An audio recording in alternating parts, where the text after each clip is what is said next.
Hi friends, welcome back to 5 star rating kitchen. ఇవాల్టి వీడియోలో టమాటాలు మరియు నిమ్మకాయలు ఇంకా వీటితో పాటు పచ్చిమిరపకాయలు ఈ మూడింటిని కూడా ఇడ్లీ పాత్రలో ఉడికించి చూడండి. ఒక అమేజింగ్ అండ్ కొత్త రెసిపీ తయారు చేసుకోవచ్చు. సూపర్ టేస్టీగా ఉండే ఈ కొత్త రెసిపీని తప్పకుండా చివరి వరకు స్కిప్ చేయకుండా చూడండి. ముందుగా దీనికోసం నేను ఇక్కడ టమాటాలు 1 కేజీ వరకు తీసుకుంటున్నాను. కేజీ టమాటాలకి 6 నిమ్మకాయలు తీసుకోండి. టమాటాలు తీసుకున్నప్పుడు పచ్చివైనా పర్వాలేదు, పండువైనా పర్లేదు, ఎలా ఉన్నా తీసుకోవచ్చు. ఇప్పుడు ఈ టమాటాలని కట్ చేసుకోండి. మధ్యకి కట్ చేసుకొని పైన ఉన్న భాగాన్ని తీసేసుకొని లోపల గుజ్జంతా కూడా ఒక స్పూన్తో తీసేసుకోండి. ఇక్కడ మనం టమాటాలు పైన ఉన్న లేయర్తో మాత్రమే తయారు చేసుకుంటున్నాం. లోపల గుజ్జంతా కూడా పక్కకు తీసేసుకొని ఇప్పుడు ఇలా మొత్తం అన్నింటినీ తీసేసుకున్న తర్వాత టమాటాలని ముక్కల కింద కట్ చేసుకోండి. చిన్న చిన్న ముక్కల కింద కాకుండా పెద్ద పెద్ద ముక్కల కింద ఉండేలాగా కట్ చేసుకోండి. మరి చిన్న ముక్కలు కట్ చేసినట్లయితే తినేటప్పుడు ఇబ్బందిగా ఉంటుంది. పెద్ద పెద్ద సైజుగా ఉండేలాగా కట్ చేసుకోండి. ఒక్కొక్క ముక్కని 2 ముక్కల కింద కట్ చేసేసుకోండి. ఇలాగే మొత్తం అన్నింటినీ కూడా కట్ చేసుకొని పక్కకు పెట్టేసుకోండి. ఈ గుజ్జంతా కూడా ఏం చేయాలనేది చూద్దాము. ఈ టమాటాలో నుంచి గుజ్జుని పక్కకు పెట్టేసుకోండి. తర్వాత నిమ్మకాయలు 6 తీసుకున్నాం కదా, వాటిని కూడా చిన్న చిన్న ముక్కల కింద కట్ చేసుకోండి. లోపల విత్తనాలన్నీ తీసేసుకొని ఇప్పుడు మనం తీసుకున్న నిమ్మకాయలకి టమాటాలకి 6 పచ్చిమిరపకాయలు తీసుకోండి. ఇప్పుడు ఇడ్లీ పాత్రలో 1 గ్లాస్ వరకు నీళ్లు వేసుకోండి. ఇడ్లీ పాత్ర రేకు పెట్టేసుకోవాలి. ఇప్పుడు దీనిలో మనం కట్ చేసి ఉంచుకున్న టమాటా ముక్కలు మరియు నిమ్మకాయ ముక్కలు వీటితో పాటు పచ్చిమిరపకాయలను కూడా పెట్టేసుకోండి. పచ్చిమిరపకాయలకి తొడుములేం తీయనవసరం లేదు, తర్వాత అయినా తీసుకోవచ్చు. కావాలనుకుంటే ముందైనా తీసేసుకోండి. ఇప్పుడు పచ్చిమిరపకాయలన్నీ పెట్టేసుకున్న తర్వాత మూత పెట్టేసుకొని ఒక 5 నిమిషాల పాటు మీడియం ఫ్లేమ్ మీద పెట్టుకొని ఉడికించుకోండి. ఇక్కడ ఉడికే లేదో మనకి ఎలా తెలుస్తుంది అంటే మూత పెట్టిన తర్వాత మూత తీసి చూస్తే మనకి పచ్చిమిరపకాయలంతా కూడా కలర్ మారిపోవాలి. ఇది ఉడికేలోపు ఇక టమాటా గుజ్జు ఉంది కదా, ఈ టమాటా గుజ్జుని ఒక మిక్సీ గిన్నె తీసుకోండి. ఆ మిక్సీ గిన్నెలో ఈ గుజ్జు అంతా వేసేసుకోండి. గుజ్జు వేస్ట్ అవ్వకుండా మనం కొత్త రెసిపీ చూస్తున్నాము. దీనిలో 5 ఎండుమిరపకాయలు వేసుకోండి. చిన్న అల్లం ముక్క వేసుకోవాలి. ఇప్పుడు వీటిని అన్నింటినీ కూడా మెత్తగా పేస్ట్ చేసుకోండి. ఇలా పేస్ట్ అయిన తర్వాత దీనిలో 1 కప్పు వరకు ఉప్మా రవ్వ వేసుకోండి. సుజీ రవ్వ అంటాం కదా, అది 1 కప్పు తీసుకొని వేసేసుకొని మెత్తగా మిక్సీ చేసుకోండి. 1 కప్పు సుజీ రవ్వ తీసుకున్నాము కదా, అదే కప్పుతో 1/2 కప్పు వరకు గోధుమ పిండి తీసుకోండి. కావాలనుకుంటే మైదా అయినా వేసుకోవచ్చు. ఇక్కడ నేను గోధుమ పిండి వాడుతున్నాను. 1/2 కప్పు వరకు నీళ్లు వేసుకొని మెత్తగా పేస్ట్లా చేసుకోండి.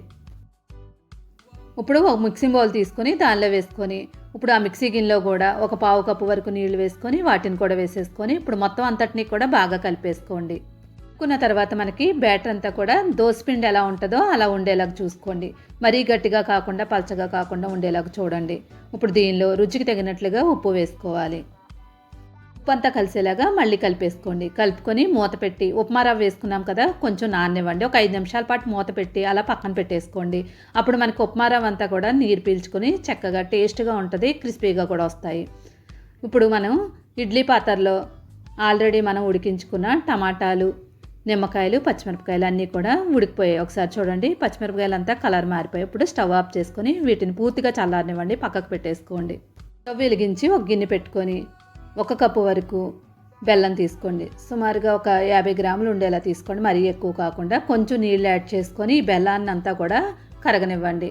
మొత్తం బెల్లం అంతా కరిగే వరకు దగ్గరికి కలిపేసుకుంటూ ఉండండి. అంటే మనకి పాకం ఏం రానవసరం లేదు, బెల్లం కరిగితే సరిపోద్ది. ఇక్కడ బెల్లం కరిగిపోయింది కదా, ఇప్పుడు స్టవ్ ఆఫ్ చేసి దీన్ని పక్కన పెట్టి చల్లారనివ్వండి. ఒక ప్యాన్ పెట్టుకొని దానిలో 3 స్పూన్ల వరకు ఆవాలు తీసుకోండి. ఇప్పుడు ఈ ఆవాలంతా కూడా బాగా వేగనివ్వాలి. ఆవాలన్నీ కూడా చిట్పట్ అనే వరకు వేయించుకోవాలి. కొంచెం వేగిన తర్వాత ఒక 1/2 స్పూన్ వరకు మెంతులు వేసుకొని ఈ రెండింటినీ కూడా బాగా వేయించేసుకోండి. ఆవాలంతా కూడా చూడండి మనకి ఇలాగా చిట్పట్ అనాలి. చిట్పట్ అనే వరకు మాత్రం వేయించుకోండి. చిట్పట్ అన్న తర్వాత ఇప్పుడు వీటిని ఒక బౌల్లోకి తీసేసుకొని ఇప్పుడు అదే కడాయిలో ఒక 6 స్పూన్ల వరకు నూనె వేసుకోండి. ఇక్కడ నేను నువ్వుల నూనె తీసుకున్నాను. ఈ నూనె అంతా కూడా బాగా మరగనివ్వండి. బాగా వేడైన తర్వాత స్టవ్ ఆఫ్ చేసి ఈ నూనె అంతా కూడా బాగా చల్లారనివ్వండి. ఇప్పుడు మనం ఉడికించుకున్న టమాటాలు, పచ్చిమిరపకాయలు ఇంకా నిమ్మకాయలు ఈ 3 కూడా పూర్తిగా చల్లారిపోయాయి. చల్లారిన తర్వాత పచ్చిమిరపకాయల తొడుములన్నింటినీ కూడా తీసేసుకోండి. ఇప్పుడు ఈ పచ్చిమిరపకాయలని మధ్య కట్ చేసుకోవాలి. కావాలంటే ఉడికించే ముందే కట్ చేసుకోవచ్చు, కానీ ఉడికిన తర్వాత ఈజీగా కట్ చేసుకోవచ్చు.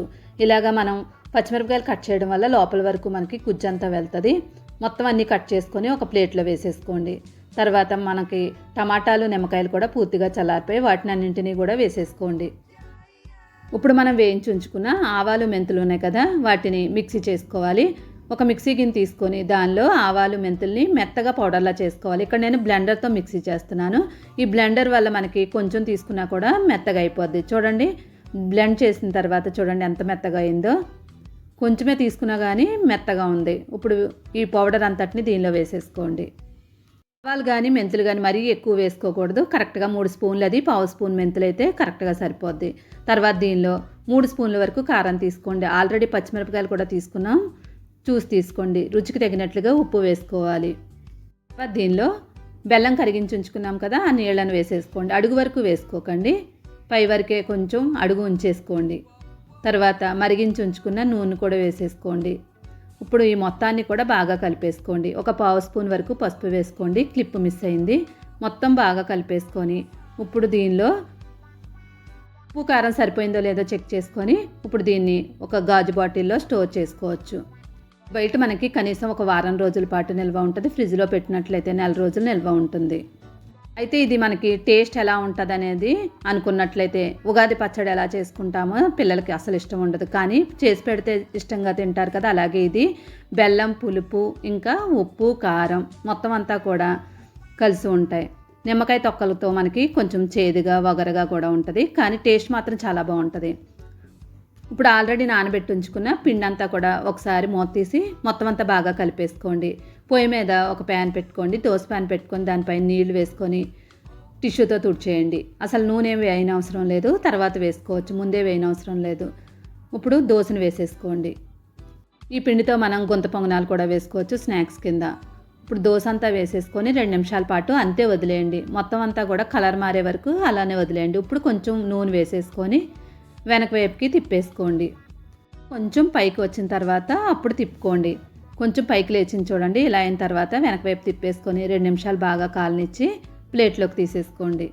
నిమ్మకాయలు చాలామంది పిల్లలు తిన్నంటారు కదా, ఇమ్యూనిటీని పెంచే విధంగా ఇలా చేసి పెట్టండి. వద్దనకుండా ఇష్టంగా తినేస్తారు. ఈ దోశతో తిన్నట్లయితే ఇంకా టేస్ట్గా ఉంటుంది. ఎటువంటి టిఫిన్లోకైనా కూడా సూపర్గా ఉంటుంది పచ్చడి అనేది. తప్పకుండా ట్రై చేసి ఎలా వచ్చిందో కామెంట్ చేయడం మాత్రం మర్చిపోవద్దు. Thank you for watching 5 star rating kitchen.